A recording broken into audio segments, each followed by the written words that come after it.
Okay, so it's not only the avatars that I'm seeing down there, but there are a lot more people watching. This is great to know. It is the first time we are presenting digitally, and maybe I think the first time. Okay, great. These are only the registered users, and definitely the first time we're presenting internationally. If one doesn't count the countless presentations done in Germany to German people, but right now it's the first time presenting from Bulgaria, where we're currently at, to the rest of the world. So I am a guest of a partner of ours. Yes, I know you saw that. I'm gonna introduce you now to the rest of the people right here. So I'm a guest at an office of one partner of ours. They're a company doing programming and web design. One of the better companies doing this in Bulgaria. By better, I mean they are only dealing with clients abroad and are really concentrating on quality and really producing great results. The managing team has already successfully launched 2 startups. One startup has already gotten an investment from San Francisco, I think around 2 million. So they got 2 startups, really hot startups running right here. And the one guy I was waving at is the guy, one of the founders. So I'll just wait 2 more minutes. I'll make a small introduction. And then I'm going to show you around just to let you know where I'm sitting right now. In the meantime, just one explanation. We are 2 people, 2 founders of the co-working space we're going to talk about. My partner right now is having a meeting at the space, so he will join us later, I think in half an hour. And I guess it's time to start. So let me repeat what I've said in the beginning while checking if everything is okay. We are planning to do this presentation as more of a discussion than a presentation. We would like to have this interactive rather than passive, and we think it's more valuable to you guys if you have a chance to put your questions here and find out what's the most important to you, and hopefully we can answer those questions. We have a lot to tell and to present on the topic of preparing and launching a co-working space. Small introduction to me. I am Alexander Kitov, the one that you see on the left of the presenter names. I have studied informatics at the Technical University in Dresden and then digital media at the University of Arts in Bremen. So I spent a lot of my time in Germany, actually the last 8 years. My partner, Alexander Mihaylov, he studied political science in Berlin at the Free University of Berlin. He stayed also around 7 years in Berlin. At our last years in Germany, we started visiting a co-working space by the name of Betahaus. And Alex, my partner, because he lived in Berlin for most of his time, got a chance to work with those people on different occasions. One of them was that he managed a non-profit organization doing digital support or online campaigns or whatever you might call it as help for organizing political events. And this NGO was originally founded by the founders of Betahaus, and they found a good partner in Alex and said, okay, look, you're going to manage this and we're going to start something we wanted to do for a long time, which is a place where all people that are involved in the projects, in the digital execution of the projects that this NGO did, can work at one place and can share, and of course enjoy an atmosphere that is totally different to the corporate office. So he started managing the NGO. Everything went great. He continued studying at that time, and his partners took off on an endeavor to create from scratch another co-working space in Berlin, because it's really important to know that there were actually pretty much a lot of co-working spaces in Berlin by that time. I think there were about 5 or 6 when they started, and he got to help them and to support them in this task. And with the time, he told me about his new venture and how it is going, what's so interesting about it, and I got to visit him a couple of times. So that's how we got introduced to the idea of and the notion of working in co-working spaces. It is a completely different experience. A little bit, okay. Before I start about co-working, I'm going to show you around where right now I'm presenting, just in 2 minutes, just to let you know. So this is the company, one of the partners of the Bulgarian Betahaus. It's called the Spark, and their office is pretty much a co-working space. So you can check it.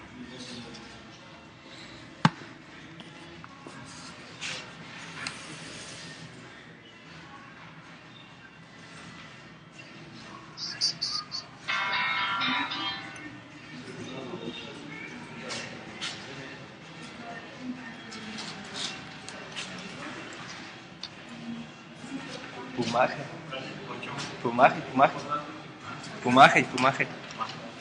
Браво.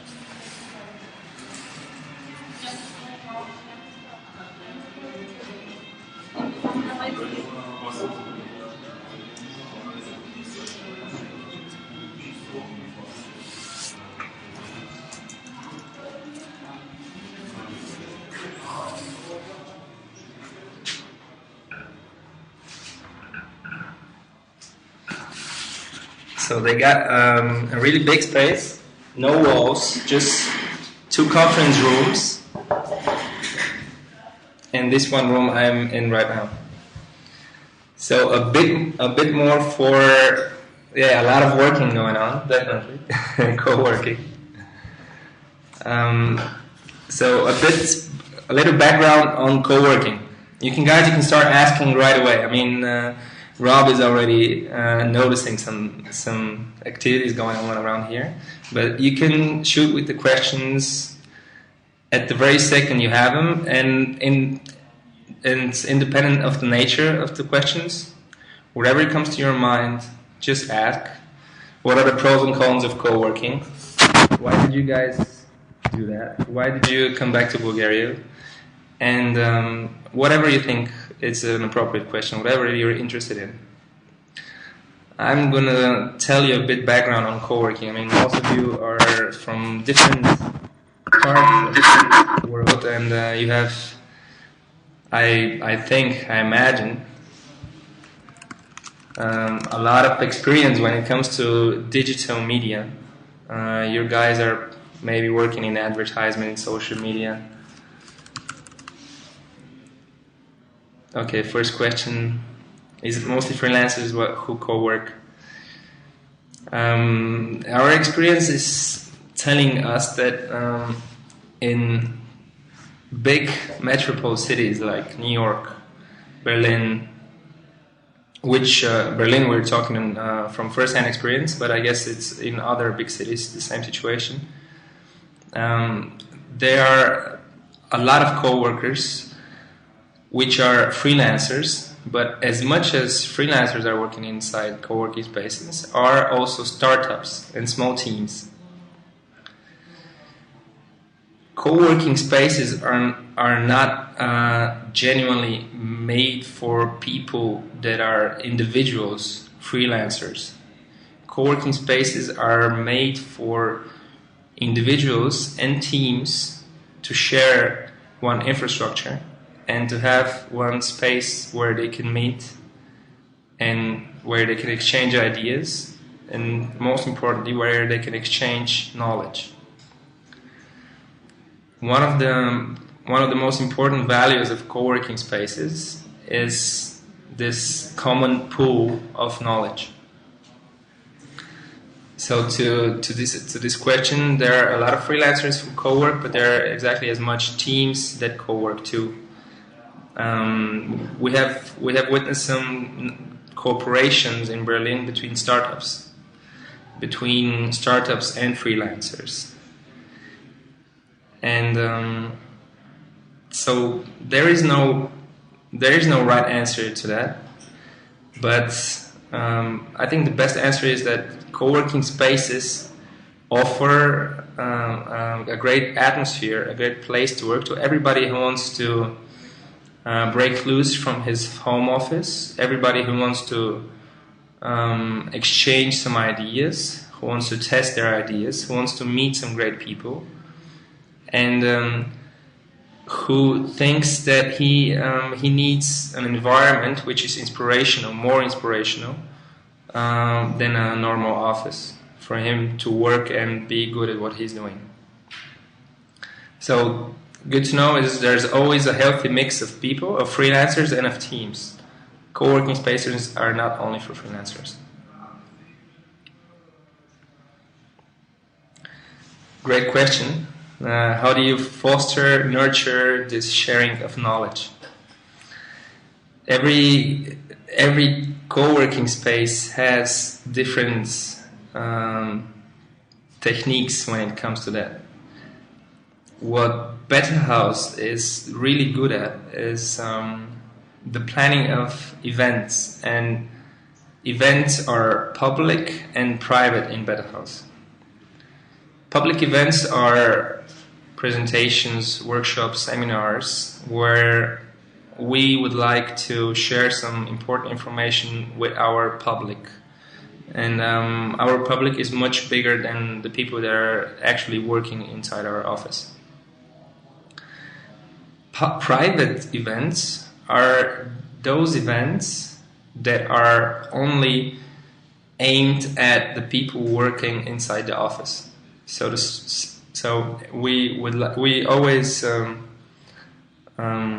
describe this environment as an ecosystem, and the people working inside are its inhabitants. So the private events are only aimed at the inhabitants of our co-working space, and these events do different things. One thing is to broaden their horizon. Other thing is to educate them on the specific topic, which is, by the way, chosen to be especially suitable for the people working inside, so for their interest. If they're mostly web designers, then it's going to be a web design event. And if they're mostly programmers, then it's going to be a Ruby programming event, for example. And these eternal events, they create these discussions and this incredible flow of information after each one of it, that people get to know each other, people get to exchange ideas, and get also to help each other if they can. So that's how we flourish it. We plan as much private events as public.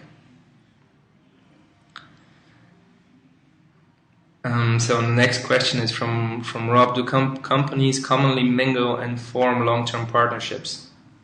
Well, it's I can say it's not a common thing. It is a common thing that they exchange experience and they give each other tips and tricks, but cooperations are really an exception when it comes to teams and companies. And how do we divide the workload? Workload is pretty big. You have to imagine We are 5 people. We started as 2 people. We're now 5, and we have one host.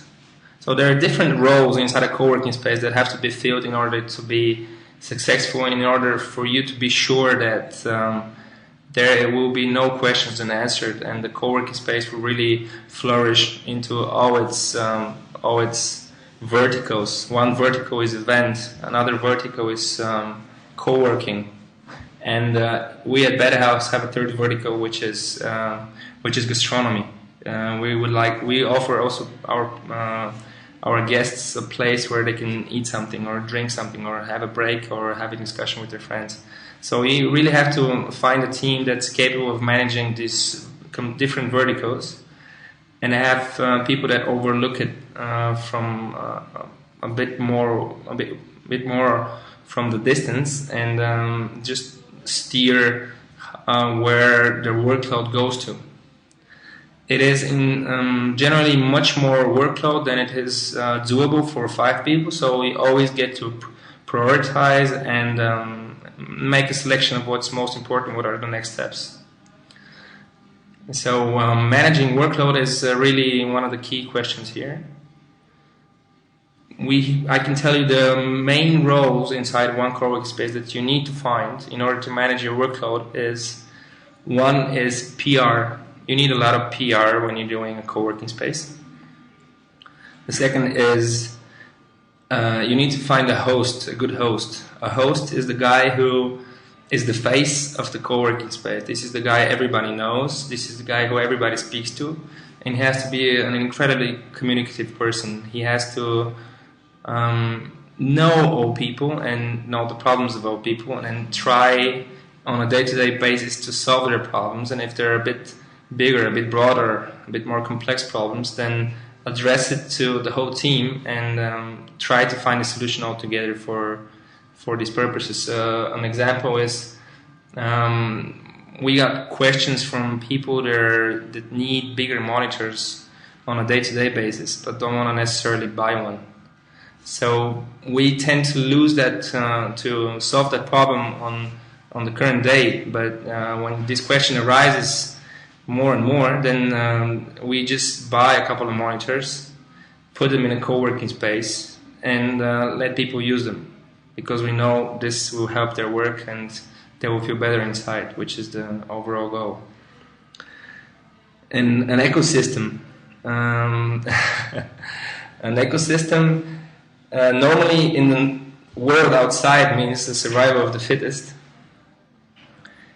But in our environment, the laws of nature are not directly applicable. So there is no bigger animal to eat you if you're not the fittest. That doesn't mean that weak players actually get kicked out of the community. There is only one issue which is totally practical in Bulgaria, and this is the financial side of things. As you know, Bulgaria is a developing country, and it is not something that everybody can afford working in a co-working space. So in Bulgaria it is a little bit more like a survival of the fittest, because only the people that can really earn a living from what they're doing as freelancers or as startups or small teams, only these can afford to work in that environment. Although co-working itself, that's why we did it also, is maybe the most friendly financial model for teams that are, or freelancers that they're searching for a space to work other than a cafe or their home, because it offers a single day membership, or 1 week or 2 weeks. There are no long-term contracts, etc. So another question: do you need to have a strong co-working culture before you start a co-working space? This is really important. We at Betahaus believe that you need to have a really good traction before you start anything. We have planned and advertised. I mean, advertised is a strong word. We haven't even paid, I don't know, more than a couple of €100 for advertising materials. We are using only events where we have to be present to, where we're invited to. We use only social media.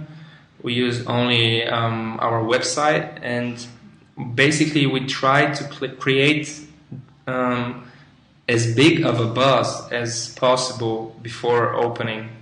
This is really important. You need to have a community, not a co-working culture, but a co-working community. A co-working culture comes on a bit later stage. Co-working culture, you can say there is, for example, in Berlin, where there are co-working spaces for, I don't know, 5 or 10 years already.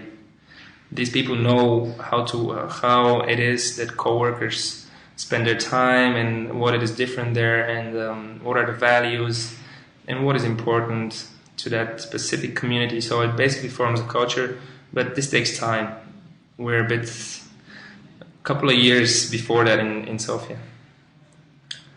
Some concrete examples of what you have achieved through co-working. This is a good question. Concrete examples of what we have achieved. There are several startups in Berlin that have come to life through the atmosphere and through the environment they worked in. There are lots of friendships that are coming to life through co-working. There are lots of good-looking bank accounts that have come through co-working by saving money for offices.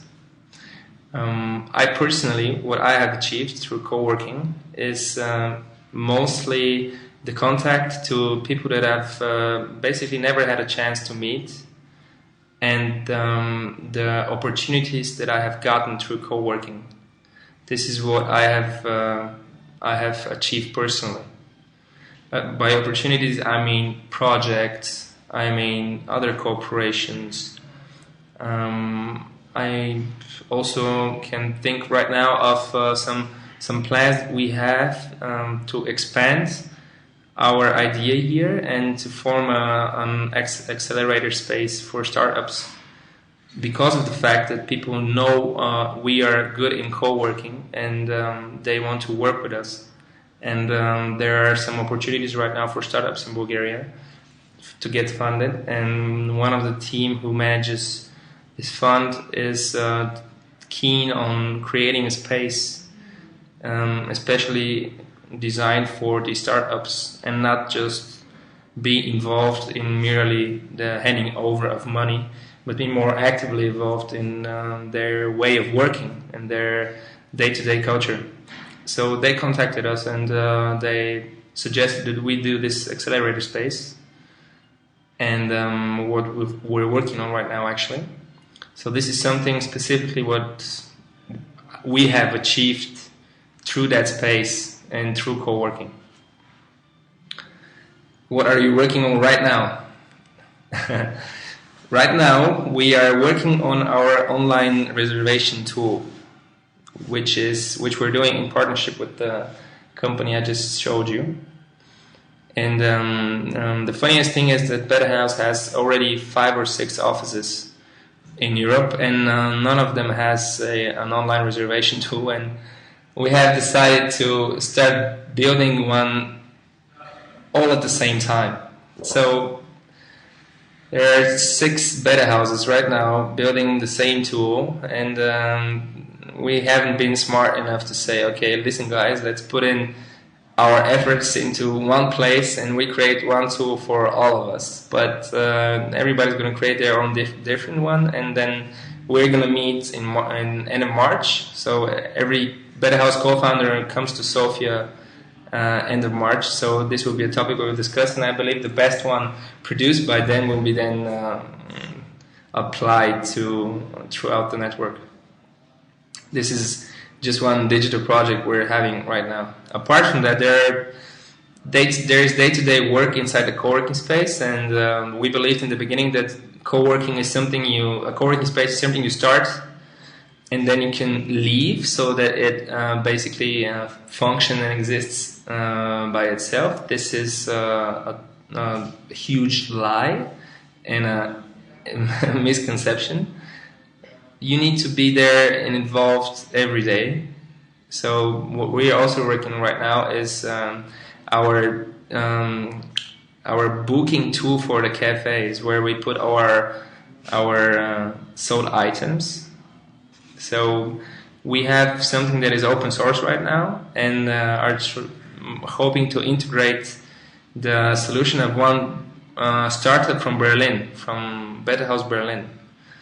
Betahaus Berlin launched a competition for startups called Beta Pitch, which is granting the winners of this pitch event free rent for half a year, and of course everything that comes with working inside Betahaus, which is the contact and the help from the other freelancers if needed, and of course mentorship from the Betahaus team and its partners, financial, business development, advertising, or even technical support. One of these startups is called Orderbird, and Orderbird has created a tool. Just 1 second, I'm sorry.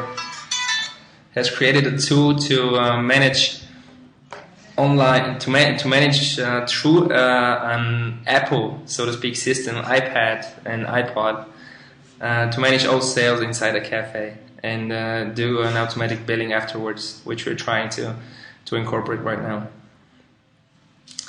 Another question: did you receive any public support, PR, marketing, loan guarantees, etc.? We have received on many occasions support by advertising from public institutions. We have received numerous contacts from them, numerous leads for partnerships. Our no loan guarantees, so no financial support from the public sector here. This public sector in Bulgaria is a bit small in comparison to other countries. In Berlin, for example, the state of Berlin offered the Betahaus a building and a really nice plan for them to rent it, and we were actually hoping that we will find one sector like that in Bulgaria, but there is basically no public governmental side you can turn to and ask for help for the creation of a co-working space or any other project when it comes to how do you say that in German is Immobilie, to the place itself, to the building itself. This is something you cannot get. Loan guarantee, this is not something I can recall. We have our the financial side is really interesting. How do you finance a co-working space? One good example is from Hamburg, Betahaus Hamburg. They financed their start through crowdsourcing. Crowdfunding, and they invited all of their relatives, friends, and friends of friends to an event where they presented the idea and handed over to each participant a contract, a micro-funding contract, which represented a loan for really the typical interests in Hamburg at this time, which was around 7%. I remember, for an amount which is between 500 and 1,500 euros. So everybody who's there can decide whether to support this idea or not, and if he decides to, then he has a chance to pledge between 500 and 1,500 euros for this specific interest a year. That's how I think they gathered around 15 or 20 contracts this same evening, which is how they supported their renovation and I think the first couple of months of rent. So in Bulgaria we had a little different story. It's quite hard to do crowdfunding in here. So we started looking for institutions that have interest in a co-working space. We had actually a lot of luck, because the first institution we contacted was an investment fund, which did actually venture investments, so a venture capital fund. They were not directly interested in launching a co-working space, but with time they understood that this would create the microclimate for startups to grow and flourish. They were also at a later point in time interested in being a part of this, so they gave us a loan. With this loan, with the contract for the loan, we then went to the bank and got ourselves a loan from a bank loan, which had a little higher interest. Used it to renovate the space, and then at a later point get the finance from the venture capital fund, refinanced our bank loan, of course paid a bit higher interest, but only for 2 months, which was not so significant in terms of money. And then with the rest of the private equity fund's money, we continued operating Betahaus. And of course, because of the fact that we did it for a year before launching, and everybody in Sofia, or at least most of the people in Sofia, knew about us, then we had a chance to start a bit more had a fly start, so to speak. So financing is as hard as in any other business. There are different types of financing. You can go to angel investors, you can go to European funds, and to all those different possibilities. But having in mind that this is not a technical company, it is hard to bootstrap it, because you really have to pay for rent and you really have to furnish it. So it is really a matter of calculating, a really good calculation of what your costs are, what your fixed costs are, and a really good preparation time. As Rob already mentioned, it is really important to have that community know about you and know what you have planned to do and know what's important for you, and also try, if possible, to get some contracts from the people and have it filled from day one. What type of public supports would be helpful for Betahaus? What we think right now is that we would need supports with content for our events from the public sector. We want to involve the public sector in educating the co-workers inside Betahaus that are in need of more knowledge on how to finance their projects, who to turn to if they need institutional help, where to find partners abroad. We see the most potential for the public sector exactly in this part of curating the program for our events and finding out what is the most important for them to know, and what is and how they can help these people inside know what to do with their jobs, or know who to turn to when they have new ideas. This is what we're actually doing ongoingly for the last 1 year, and hope to find more support in future. How long did the preparations take? Hey, this is somebody from Bulgaria. Nice. Or maybe Russian. How long did the preparations go? There are numerous preparations. So first we came to Bulgaria from Germany with the idea to start a Betahaus February 2011. So I guess, what is the date today? It is 27th of February. I came to Bulgaria almost exactly 1 year ago with the other Alex, and we started preparing the Betahaus. We almost immediately started writing a business plan, which is not something you necessarily need, and do all the other documents, and do a little bit of corporate design, plan our website, start a Facebook page, fill it with content, talk to people, tell them about Betahaus, tell them about what you plan to do, educate them what Betahaus is, what coworking is through your Facebook site and through your social media. And opening is as soon as renovation is ending, which is going to be March. We are basically preparing right now for it. 1,100 square meters have to be renovated. So they're putting up right now the floors, and we're testing the software for the cafe, as I said, and try to integrate it with Berlin. So I guess it will take 1 year and 1 month, to be exact, to open a co-working space. But this involves the work from 2 people non-stop, and in the peak times, help from another 1 to 3 people. So I would say that a co-working space could be made in a year with a team of 2 to 3 people that are constantly working on it. I guess this is reasonable.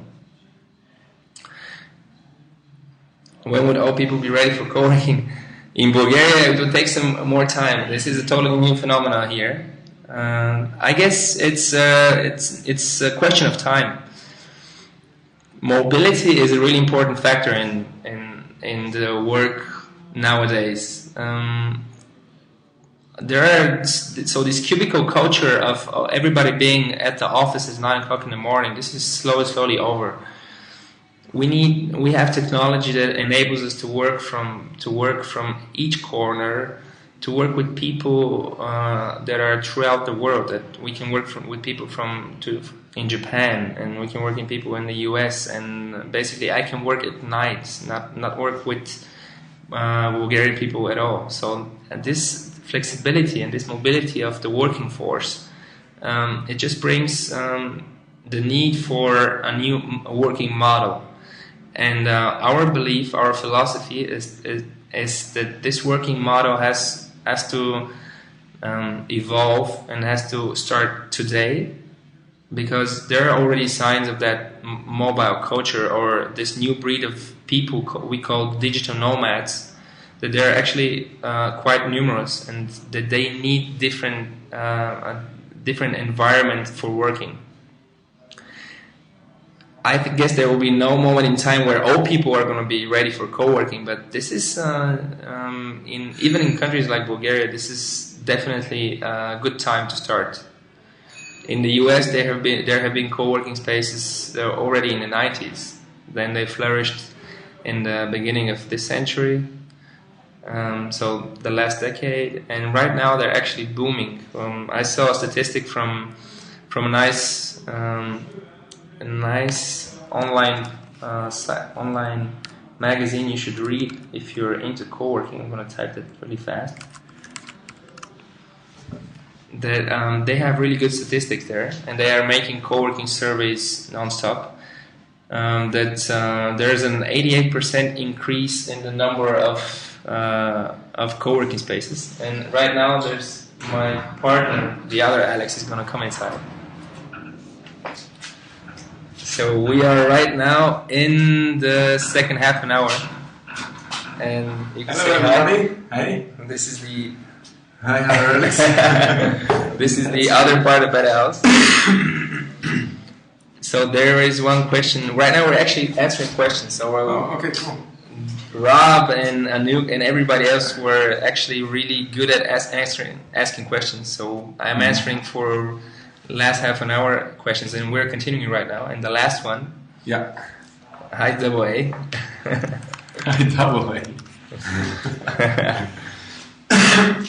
So the last one was, which is the biggest prejudice, the greatest prejudice in the mindset that we face? Okay, we have some prejudices we have to deal with. In the mindset of who? In the mindset of the Bulgarian people. Ah, okay. Concerning coworking. Concerning co-working. So last question was, when are all people going to be ready for co-working? And I answered that this has started, but it's a question of time when, but nobody knows what date.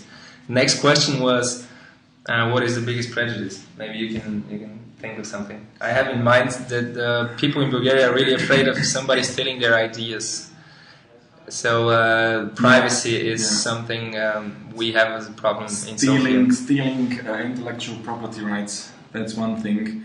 And the other thing is, I think, pure process-oriented, the noise, the loudness in a co-working space. Yeah, so physical details like, okay, how are you going to assure that this place is not that loud, and how do you guys solve that problem, and what if my electricity breaks down? And I guess the biggest prejudice is basically the people not knowing what it is to work in one bigger space with 50 more people, but they will find out really fast.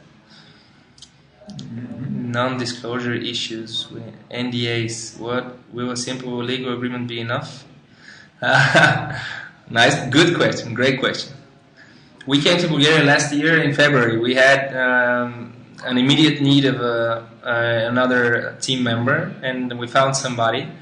We then didn't manage to find a good way of working with the person, so we. Okay, but this is something it points to a non-disclosure agreement. This person right now, we're not anymore in a team. This person right now is also working on a co-working space or co-working itself in general. So a non-disclosure agreement at this point would be good. But for co-working in particular, it is a legal question. So you have to definitely consult a lawyer on that. But you can make all people sign an NDA when they go inside.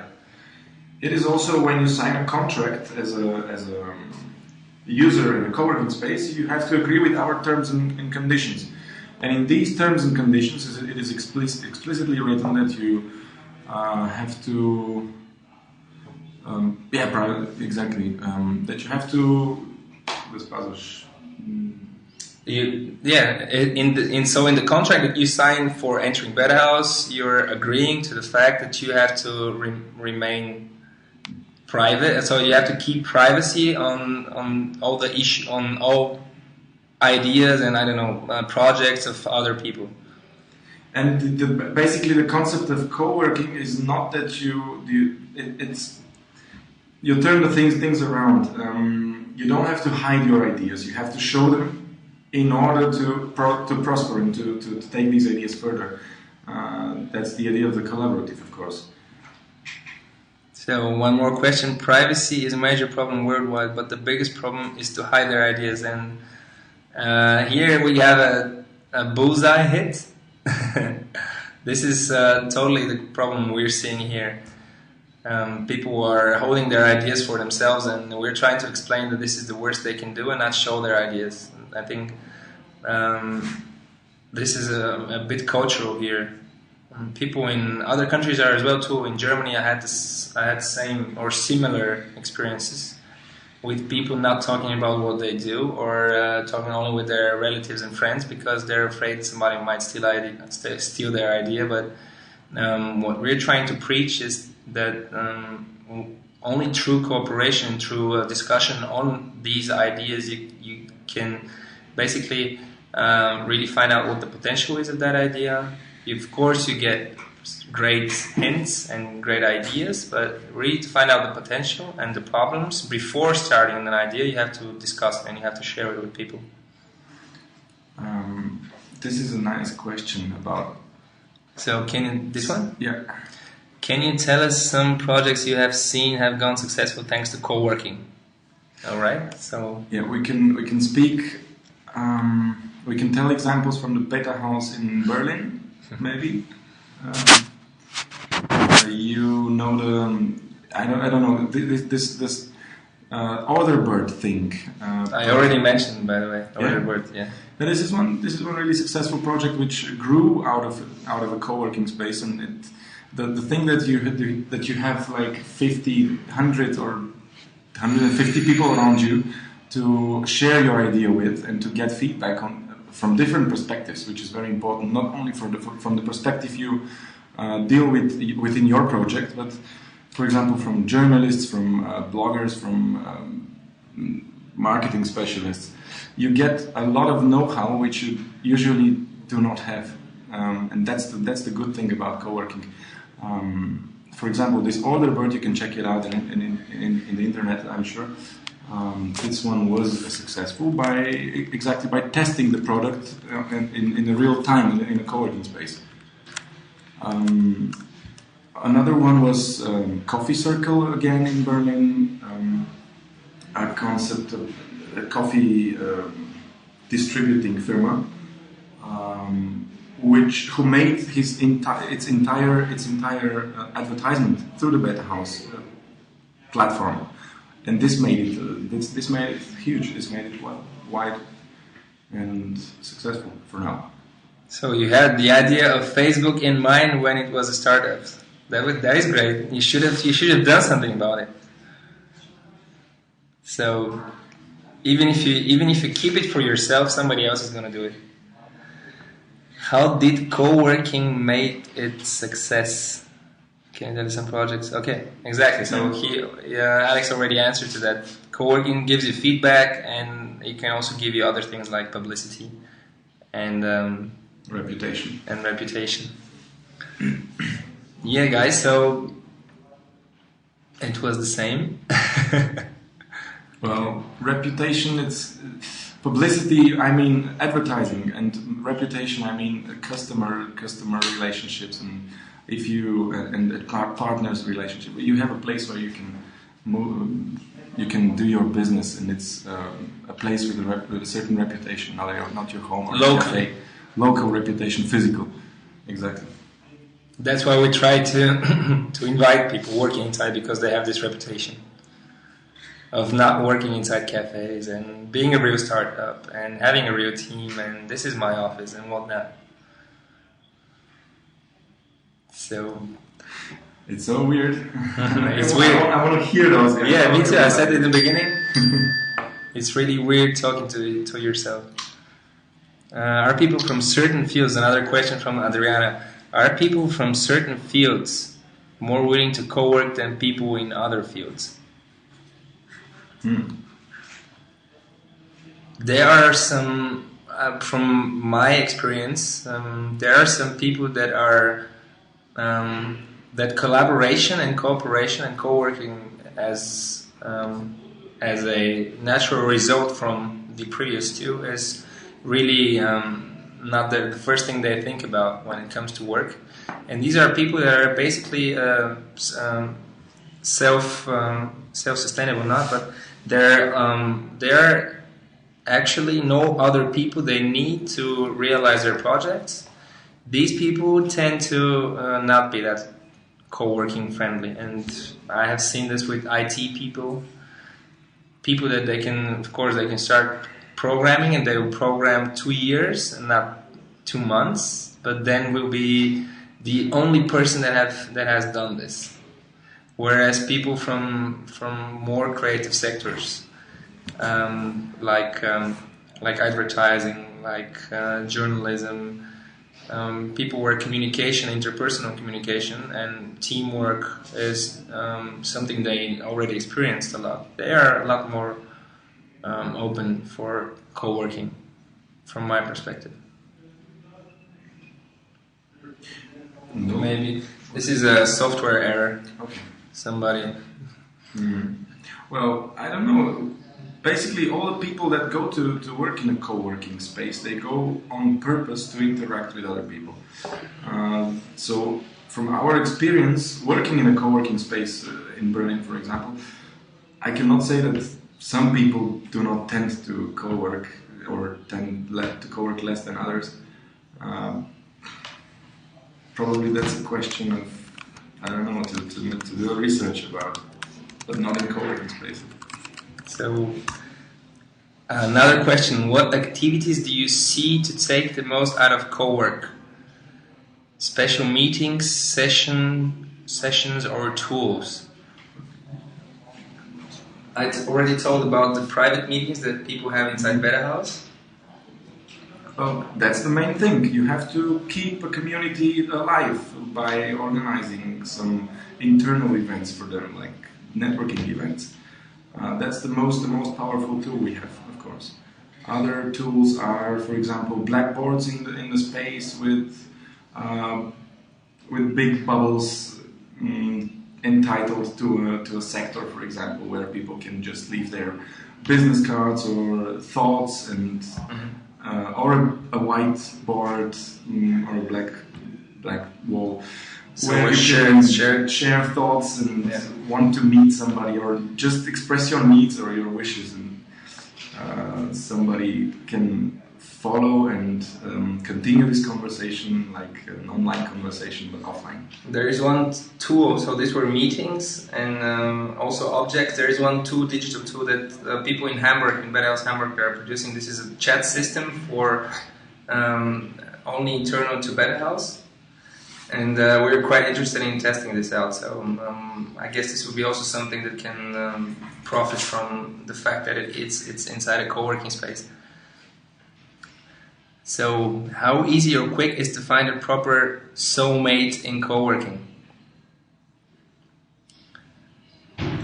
How easy or quick is to find a proper soulmate in co-working? Do you plan to start a co-working space? I saw your question from the beginning that you are searching for one right now, but do you think of starting one? Or, so to speak, do you search a co-founder for a co-working space, or do you think you just how easy or quick it is to find somebody who is close to what you're doing or interested in what you're doing inside a co-working space that already functions? This could be interpreted in both ways. But okay, I can tell you, for example, finding a place partner. Okay. Mm-hmm. Really hard. Really hard. It's a hard job, and it's hard to find somebody that's ready to do a hard job for a long time. Mm-hmm. If you have somebody that is from the creative industry, or somebody that is already familiar with the corporate way of working, and is interested in the networking effects of it, of the world outside that corporate world. That guy who could invest some time, something between half a year, 1 year, is a good partner, is a good person you can try this with. I don't know, where does he come from? Do you know? Where do you come from? He posted about Netherlands, I guess, that he is in need of a co-working space in Netherlands. Den Haag? Or am I wrong? Because Haag, yeah, okay. I'm sure there are some co-working spaces. I think I saw one recently. Maybe the best place to find a partner for setting up a co-working space is inside one, yeah, exactly. In a co-working space, because it takes a lot of time to impress somebody about it outside of this world. So maybe you have to go to some co-working spaces and attend the internal events and just mix with the community. And if you haven't done this yet, because one idea, people that are doing PR and social media. These people are keen of the idea right away. They know what a co-working space is all about immediately. So I guess these are more prone to be willing to start such a space. People that are doing a lot of advertising, a lot of PR, a lot of social media. Mm. These guys are immediately aware of the positive effects that such a space could have and such a working environment could have, and if they have the potential, the time, then I guess they are really good candidates. Wait, but do you know each other? Are you already setting up a co-working space? Exactly. You two guys should start a co-working space. If you haven't known each other. So do we have? This would be great. This would be great. Well, let me see. Nomads. Do you work in one of these? Nomads.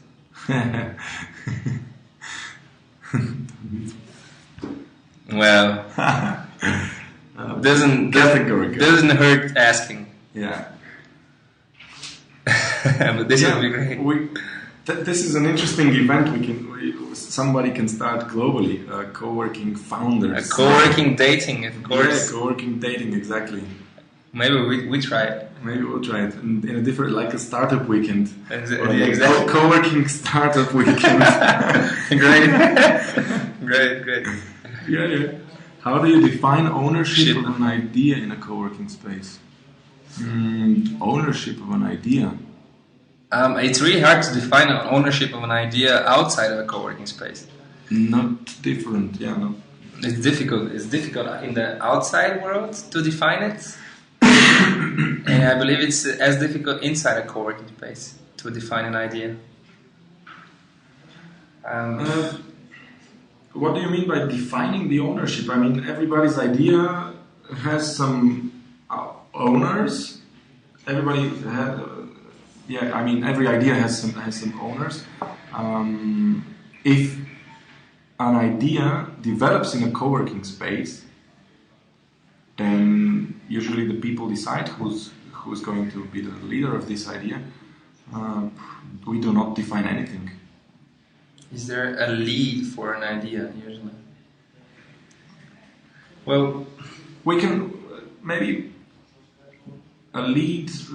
Yes, as we do the internal events and the external events and all the events in the co-working space. Of course, a lot of ideas pop up from nothing, but we do not intend to own these ideas. This is maybe crucial for understanding this. It's I think a similar process to when you have an idea at your home or at work. You have an idea, and an ownership of this idea has the first person or team that starts executing it. And they don't own it. It's just they're ahead of the other people that had the same idea. You can, I don't know, a way you can define ownership of an idea inside, or by a patent. Where if you want to patent something, then you need a specific description of what your idea is. It's something that is tangible or a concept that can be written down. Otherwise, you cannot own an idea. With different ways. We have support from for example, I'm spending exactly what I have been saving the last 1 year in Germany. So this is how I manage it. We're not working something else. So it's basically a all-in question. I'm freelancing. He's freelancing. He's managing to freelance still. I don't have time for freelancing. Which is I have time for usually not that much time for freelancing, but once a month, twice a month, I do something for money, which is great because I freelance for Germany, and as you can imagine, the standards here in Bulgaria are a little lower than in Germany. So I managed to live out of it, and of course, my support from parents is always well to have. Yeah. So in my industry, the projects are a bit longer, so it takes a week, 2 weeks, 3 weeks to end a project. So I basically have been either rejecting or having just not say that I am available for jobs Yeah, but that's definitely a big issue, because you have to devote yourself full time to open a co-working space. It's quite hard, really, like very time consuming. Yeah. So prepare if you want to start for this time. Yes, but exactly But the satisfaction is then. Yeah, the satisfaction is then even bigger. Really big when you know what you're doing and why you do it. Of course, honesty is always appreciated. Yeah, so we have. I think we have time for some more questions. I mean, nobody's living here. We're staying here as long as you guys have questions. The internet doesn't shut down. As long as as long as the internet doesn't shut down. So if you guys have other questions, please shoot. Come on, yeah. We have. Our next meeting is at 7, so we have some time. We have a lot of time. We can do a lot of questions.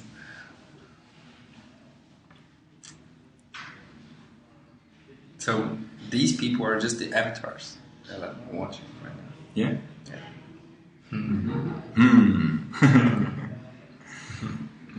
We can tell you about our next meeting.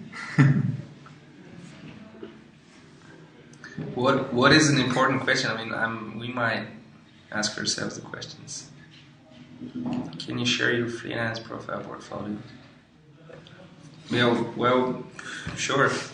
I mean, LinkedIn and everything else. Husband has a question. Great. But we are alive as well. I don't have a question. Okay. Wait.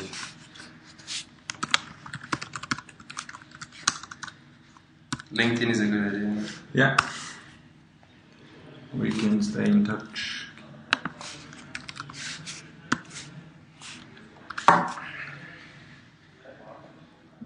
Basically, I don't have a freelance portfolio. Wait. Public profile, this one we have to share. Okay.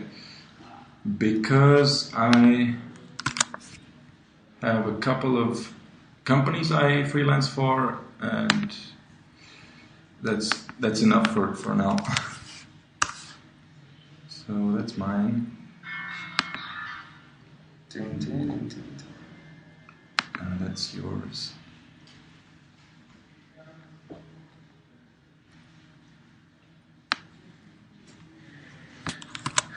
This one basically I'm not giving to nobody, but you can write it. Yeah.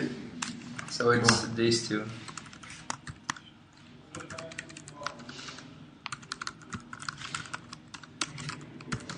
This is more of a portfolio. I'm more into digital media, so we need portfolios.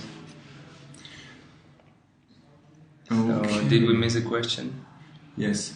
Husband has a question. Wait. Go up. Apart from...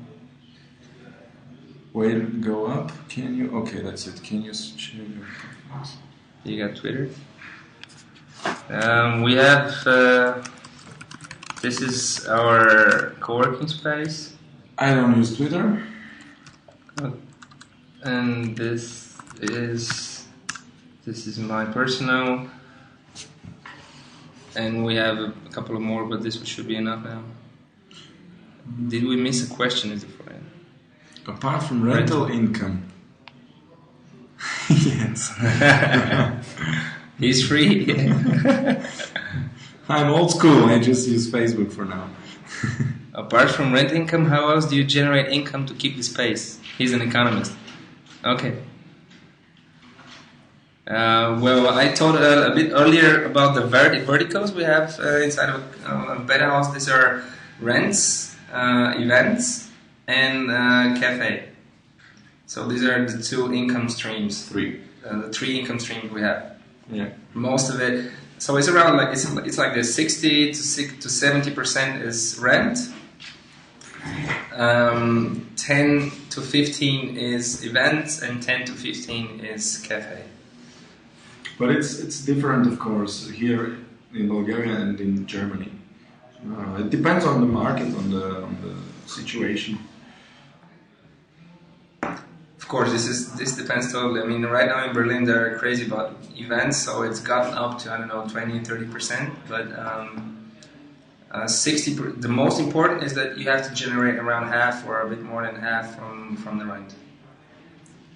Everything else should just give you the opportunity to develop the co-working space, and the rent itself should pay for all the costs. This is how you should think about it. Was there another question up there? Maybe we can provide some materials. I don't know. In co-working space, how diverse area, how diverse area, teams, backgrounds. How diverse area are the team's backgrounds? Yeah. Or okay. Of course. Welcome, you're welcome. How many people are you working there?